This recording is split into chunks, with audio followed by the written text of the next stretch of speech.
اور آزادی کی ایک امید، آزادی کا ایک جذبہ جو ہے وہ کشمیریوں اور فلسطینیوں سے زیادہ کسی میں نظر نہیں آتا پوری دنیا میں. یہ بات ماننی پڑے گی کہ یہ جذبہ ہے کہ پتہ ہے کہ کوئی مقابلہ ہی نہیں ہے آپ کے مخالف کے ساتھ، آپ کا بنتا ہی نہیں ہے. اس کے پاس ہر طرح کی سپورٹ اس کے پاس ہے اور آپ اس کے مقابلے میں کچھ بھی نہیں. لیکن پھر بھی وہ جذبہ دیکھیے، اس نے ہلا کر رکھ دیا ہے کہ کس طرح سے یہ ہو گیا. ابھی بھی کئی علاقے جو ہیں وہ اسرائیل نہیں چھڑوا پا رہا اور ابھی بھی جنگ لگی ہوئی ہے. ان کو سمجھ نہیں، ابھی تک اس سے وہ باہر نہیں نکل سکے کیا ہوا ہے.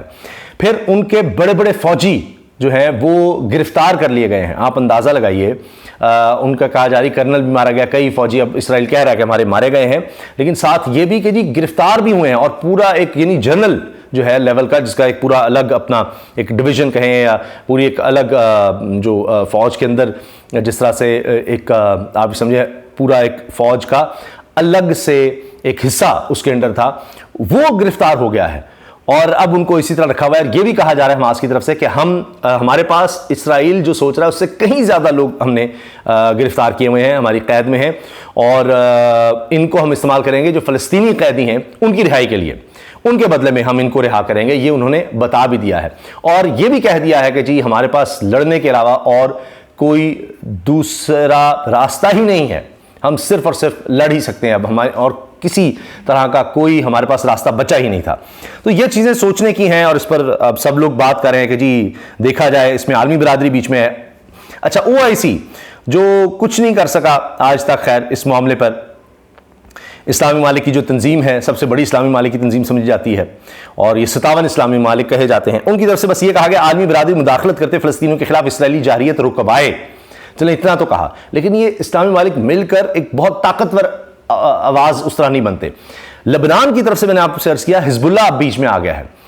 میں بتانا بھول گیا، یہ بہت اہم ڈیولپمنٹ ہے کہ ایک بڑی اور طاقت کود پڑی ہے اس سارے معاملے میں، اور اسرائیل کے لیے ایک اور بڑی ٹینشن بن گئی ہے کیونکہ حزب اللہ کے پاس بھی اسلحہ ویپنز ہیں اور وہ لبنان کی سرحد سے اس طرح سے اٹیک کر چکے ہیں. 3 جو کہیں فوجی تنصیبات ہیں اسرائیل کی، ویسے تو یہ علاقہ بھی لبنان کا ہوتا تھا کہا جاتا ہے، تو وہاں پر انہوں نے فوجی تنصیبات بنائی تھی، ان کو راکٹ سے نشان بنایا گیا. 3 اسرائیل کی جو فوجی تنصیبات تھیں ان کو تباہ کر دیا گیا ہے حزب اللہ کی جانب سے. یہ ایک جنگجو گروپ ہے اور یہ لبنان میں آپریٹ کرتا ہے ویسے. تو وہاں سے اب اسرائیل پر ہم لوگ ہیں، تو ایک اور آپ یہ سمجھیے کہ فرنٹ یا ایک اور محاذ وہ کھل گیا ہے اور یہ اب ایک نئی اسرائیل کی ٹینشن ہے. اب دیکھنا یہ ہے کہ کیا باقی اسلامی ممالک کی طرف سے کس طرح کی مدد آتی ہے. ابھی تک اسرائیل کی مذمت کی جا رہی ہے، فلسطینیوں کے ساتھ یکجہتی کا اظہار کیا جا رہا ہے، اور جو فلسطینی اور اس کے علاوہ مسلمان جو مغربی ممالک میں ہیں، جیسے کینیڈا میں دیکھ رہا تھا وہ ویڈیوز آ رہی ہیں، وہاں پر احتجاج ہو رہا ہے اور فلسطینیوں کے حق میں ریلیاں نکالی جا رہی ہیں. باقی ترکی، کویت، دیگر ممالک وہاں تو سب ہے ہی، اور پاکستان کے خیالات کا آپ کو پتہ ہی ہے، پاکستانی عوام کے وہ بھی فلسطینیوں کی حمایت کرتے ہیں. اب تو افغان طالبان کا بھی بیان آ گیا کہ جی اسرائیل کے خلاف مزاحمت کو فلسطینیوں کا حق قرار دیا ہے. انہوں نے کہا جی یہ جو ظلم ہوا ہے ان کے ساتھ، تو اس لیے جو مزاحمت کر رہے ہیں یہ ان کا حق ہے. اب یہ بات افغان طالبان کی طرف سے بھی آ گئی ہے، اور اس میں اب جو فلسطین کی طرف سے شہادتیں ہو رہی ہیں ان کا بھی ذکر ہو رہا ہے. اس میں اب 2 چیزوں کا کہا جا رہا ہے کہ ایک تو یہ کہ جناب یہ سب ہونا ہی تھا، اس کی ایک اخلاقی جواز ہے کہ آپ دہائیوں سے لوگوں پر ظلم کریں گے تو وہ ریئیکٹ کریں گے. پھر آپ یہ کہتے ہیں ہو یہ کیسے انہوں نے ریئیکٹ کر دیا، کیا کر دیا، چونکہ ساتھ ظلم ہوتا رہا ہے تو اس پر آپ خاموش رہے تو اب آپ کو یاد آ رہا ہے. دوسرا یہ بات کی جا رہی ہے کہ یہ کس لیے جنگ چھیڑ دی گئی، کہ اب دیکھ رہے تھے کہ اس کے ایک اور ڈائمنشن بھی ہے کہ سعودی عرب سمیت عرب ممالک جو ہیں وہ اسرائیل سے تعلقات بحال کرنا چاہ رہے تھے، وہ سب معاملہ جا رہے تھے، اب وہ تو بالکل ہی ختم ہو گئے. یہ کہانی کہی جا رہی ہے. پھر اس میں سازشی تھیوری بھی ہے کہ جی کہیں یہ کیسے ممکن ہے کہ اسرائیل فیل ہو جائے، کیسے ہو ہی نہیں سکتا، یہ کوئی اور انہوں نے یہ حملہ جس طرح ہونے دیا ہے اور اس کے بدلے میں اب وہ کوئی بہت بڑا حملہ کرنا چاہتے ہیں.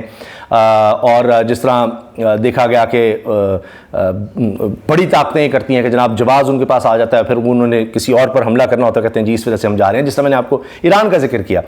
تو اس طرح کوئی فرنٹ کھولا جا سکتا ہے. پھر تازہ ترین یہ بتایا جا رہا ہے کہ اسرائیل پر دوسرے دن بھی 150 راکٹ داغ دیے گئے.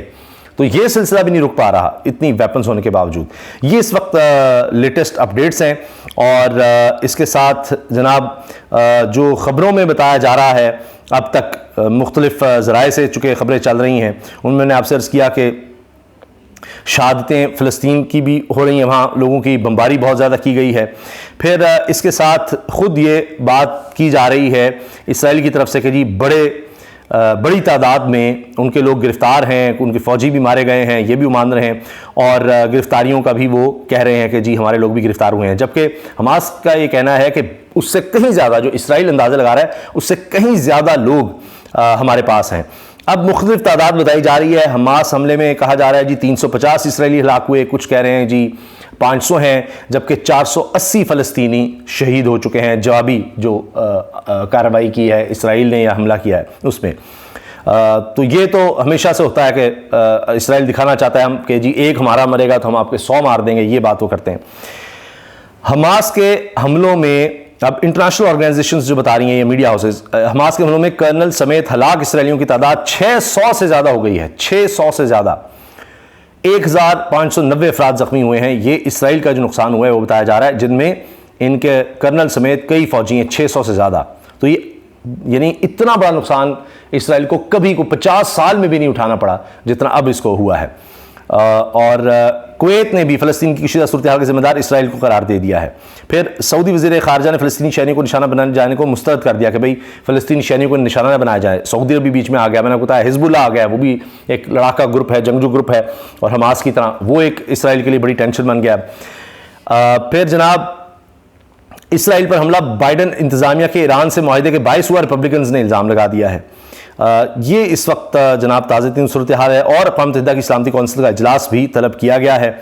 اس کے ساتھ جناب کئی اس میں یہ ویژولز اس طرح کے آ رہے ہیں، تصاویر آ رہی ہیں جس کے بارے میں بتایا جا رہا ہے کس طرح سے اسرائیل پر حملہ ہوا، فلسطینی حملے کی لمحہ بلمحہ تفصیل سب شیئر کر رہے ہیں، اور اس پر اب سٹڈیز ہو رہی ہیں، اور شاید آنے والے کئی سالوں تک اس پر بحث ہوگی کہ یہ سب ہو کیسے گیا، کیونکہ یہاں تو باقاعدہ یہ بات ہے نا، جس طرح محاورہ کہتے ہیں چڑیا پر نہیں مار سکتی، اس طرح کے انہوں نے بارڈر پر سیٹلائٹ کے ذریعے ہر طرح سے انہوں نے انٹرنیٹ کے ذریعے اتنی زیادہ سرویلنس رکھی ہوئی تھی۔ تو اسی پر اب اسی لیے پورا آپ یہ دیکھیے کہ اس پر سٹوریز چھپ رہی ہیں کہ یہ سب کس طرح ہوا، کب کیا ہوا۔ تو آگے دیکھتے ہیں اس پہ کیا ہوتا ہے۔ تو باقی ہے کہ اپنے تمام مسلمان بھائیوں کو دعا میں یاد رکھیے گا، کیونکہ کئی ایسے مناظر آ رہے ہیں، کئی ایسی تصاویر آ رہی ہیں، ظاہر ہے کہ اس میں اتنی بمباری میں چھوٹے چھوٹے بچے بھی شہید ہوئے ہیں، جو کہ بڑا افسوسناک ہے۔ تو اللہ تعالیٰ فلسطینیوں کو آزادی نصیب فرمائے۔ اللہ حافظ۔